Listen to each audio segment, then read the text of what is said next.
plan survives contact with the past. Hey everyone, and welcome to UK Media Warrior. I'm going to be doing just a quick review of a Netflix TV show that I've just finished watching the first season for. It's a show called Travelers. It hasn't been out that long. I think it only started showing on Netflix of October last year. But I've just finished cramming the first season, and that's very unusual for me. I don't normally cram TV shows into like a 1 week period, but this is one of those shows where once you start watching it, you just want to watch the next episode and the next episode. It's like reading a really good book. You just need to keep turning the page no matter how late it is at night.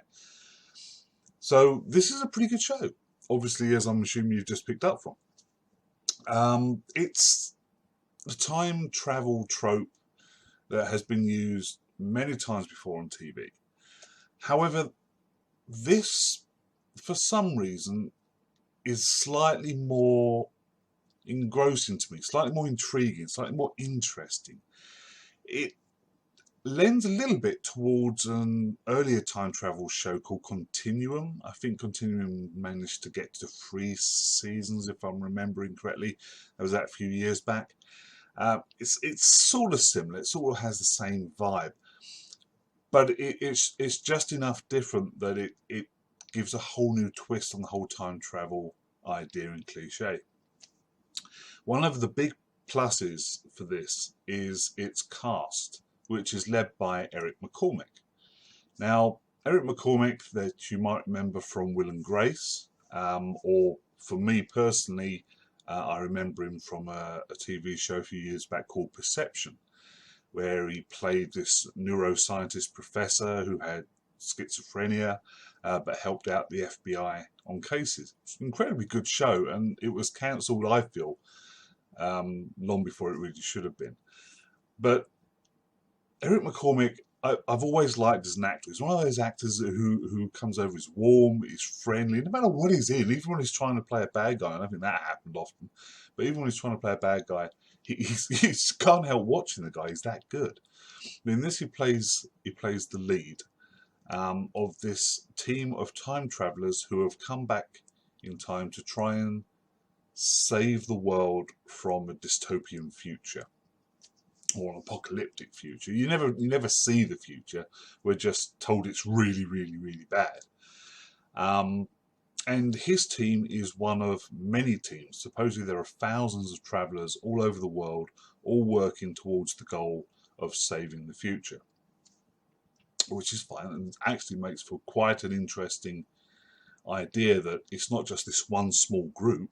They're actually travelers, thousands of travelers all over the world. You never know who's an actual traveler and who isn't. So that's quite an interesting premise right there. But this time travel is different in that in this show, the way they come from the future isn't physically. What they do is supposedly, from what the TV show tells us, records of people's deaths have survived into the future because of current technology and computer files and all that. That has actually survived into the future. So the people in the future know down almost to the last second when somebody is going to die and where.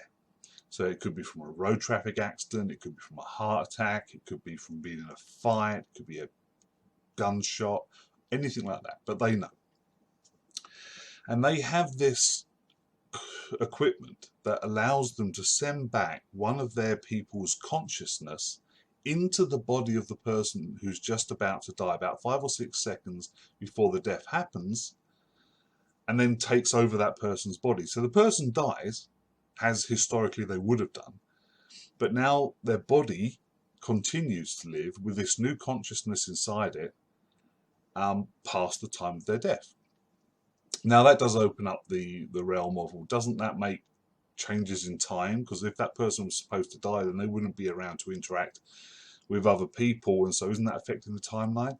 But they don't really go into that. They're just sort of like, well, no, this is what happens, and it's all good, don't worry about it, because the travellers who have come back in time and taken over this body have to, one of their protocols is to try and maintain the life of the person they're taking over. So if you're a husband with a family, you have to maintain that family.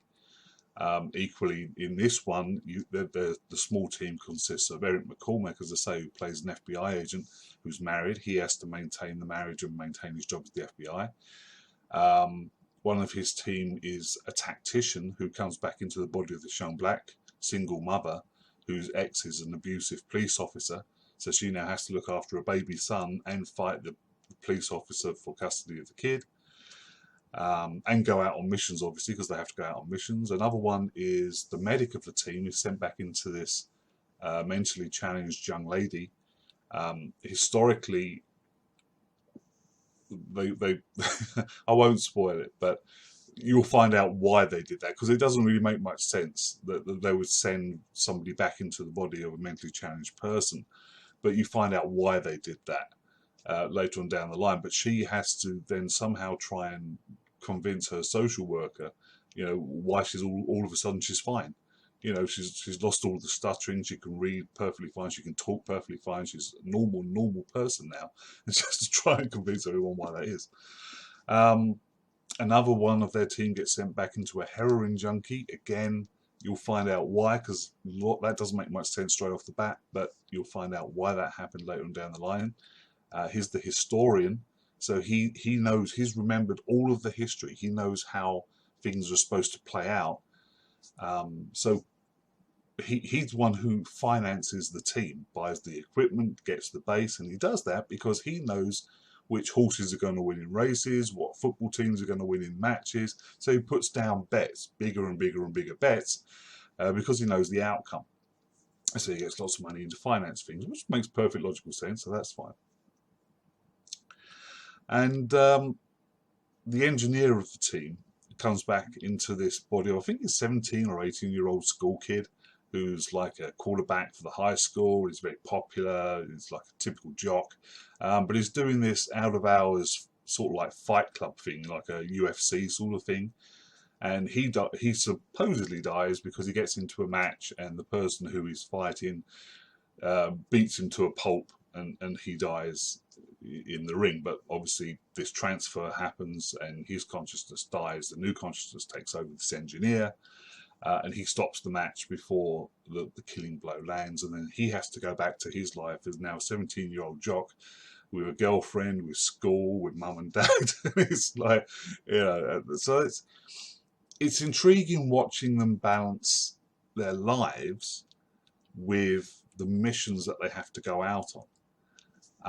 And I think that's possibly why it's intriguing. Now, how well this will continue past season one, whether Netflix will give it another season, and if so, what it will build into, I don't know. It might be a premise that can't really live too long because it will get a little bit cliched and a little bit, been there, done that. Okay, right, we're past this now. It's getting boring. Move on.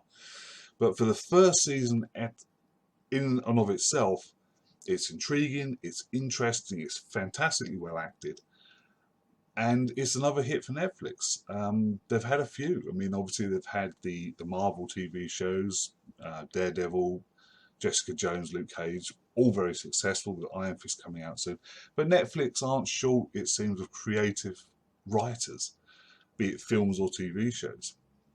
So Travelers is a really good series. If you're interested in time travel or that sort of thing, well worth a look. And I'm sure, like me, you'll probably end up getting hooked. So yeah, go and check it out. See what you think. Please leave comments in my YouTube if you liked it, or even if you didn't like it. I'd love to hear your opinion. You guys take care, and I'll catch up with you later. Bye for now.